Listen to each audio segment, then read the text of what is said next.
പാരാമാഗ്നറ്റിസവുമായി ബന്ധപ്പെട്ട ഒരു ലോ നമുക്ക് പഠിക്കാനുണ്ട്. അതാണ് Curie's law. Paramagnetism, Curie's law വളരെ എളുപ്പത്തിൽ പഠിക്കാവുന്ന ഒരു ലോ ആണ്.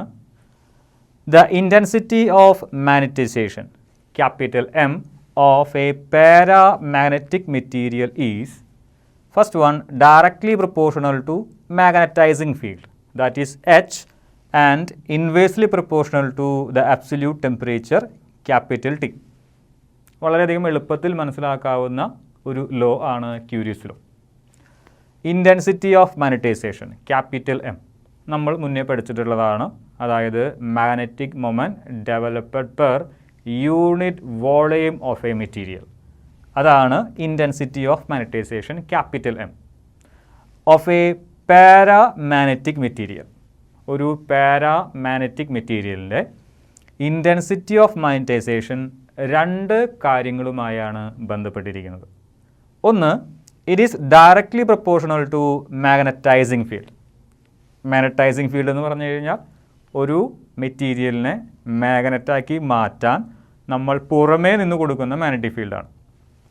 അതാണ് മാഗ്നറ്റൈസിങ് ഫീൽഡ്. അതായത് capital M is directly proportional to H എന്നാണ് പറഞ്ഞിരിക്കുന്നത്. രണ്ടാമത് ഒരു ഫാക്ടറും കൂടിയുണ്ട്. It is intensity of magnetisation, it is inversely proportional to the absolute temperature capital T.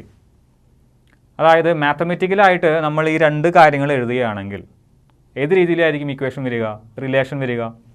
Capital M intensity of magnetisation is directly proportional to magnetising field and inversely proportional to absolute temperature M proportional to H divided by capital T. H എന്ന് പറഞ്ഞു കഴിഞ്ഞാൽ magnetizing ഫീൽഡാണ്, T എന്ന് പറഞ്ഞു കഴിഞ്ഞാൽ absolute ടെമ്പറേച്ചറുമാണ്. നിങ്ങൾക്ക് വേണമെങ്കിൽ ഈ പ്രൊപ്പോർഷണാലിറ്റി സൈനെ മാറ്റുന്നതിനായി ഒരു കോൺസ്റ്റൻറ്റിനെ ഇൻട്രൊഡ്യൂസ് ചെയ്യാം. ആ കോൺസ്റ്റൻ്റ് ആണ് C. അതിനെ വിളിക്കുന്ന പേരാണ് ക്യൂരീസ് കോൺസ്റ്റൻറ്റ്. ക്യൂരീസ് ലോ ആയതുകൊണ്ട് അവിടെ വരുന്ന കോൺസ്റ്റൻറ്റിന് നമ്മൾ ക്യൂരീസ് കോൺസ്റ്റൻറ്റ് എന്ന് വിളിക്കും. Capital M is equal to C into H divided by T. അതിൽ Hനെ ഞാൻ ലെഫ്റ്റിലേക്ക് കൊണ്ടുവരികയാണ്. അതായത് എമ്മിൻ്റെ ഡിനോമിനേറ്ററായിട്ട് Hനെ എടുക്കുന്നു. M divided by H is equal to C divided by T.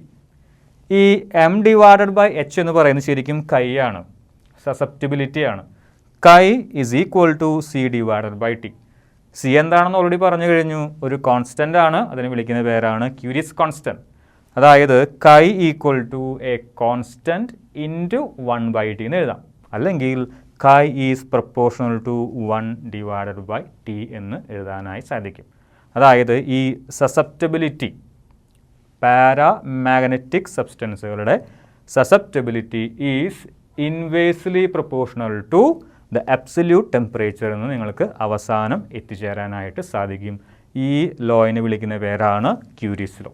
അതിൽ C എന്ന് പറയുന്ന ഒരു കോൺസ്റ്റൻറ്റ് വരുന്നുണ്ട്. ആ കോൺസ്റ്റൻറ്റിനെ വിളിക്കുന്ന പേരാണ് ക്യൂരീസ് കോൺസ്റ്റൻറ്റ്.